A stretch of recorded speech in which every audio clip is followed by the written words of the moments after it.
Hi, welcome to another Installer's Corner. I'm Jeff Clift, Dealer Program and Training Manager here at Organized Living. Today we're going to be covering a classic cleat installation using our proprietary hardware and anchoring system. Let's get started. For this installation, you're going to need a tape measure, a stud finder, a mallet, a drill, a 5/16 inch drill bit with a countersink, a 3/16 inch tapered drill bit with a countersink, a number 3 driver, level, and a screwdriver. Start by measuring the top of your cabinet.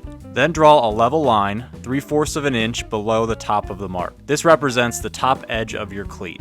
Then at the same height, mark the location of the side panel and make a vertical mark 3/4 from the outside face. This mark represents the end of your cleat. Use the 5/16 inch countersink bit and drill a hole in each end of the cleat between the two metal cams. Then align the arrows of the cams with the fixed bolt holes.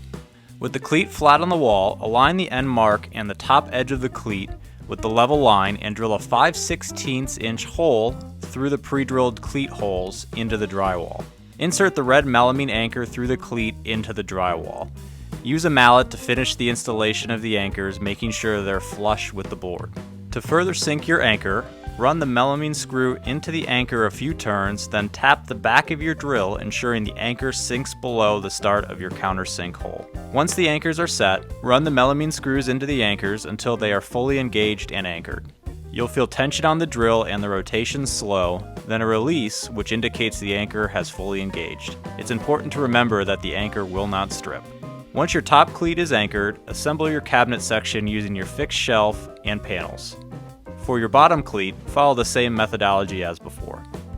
Once fully assembled, now you must anchor the top cleat to a stud. Use your stud finder to locate the most centrally located stud, and using your 3/16 inch tapered bit, drill a pilot hole approximately 1/8 of an inch below the face of the cleat. From there, simply run in your melamine screw until tight.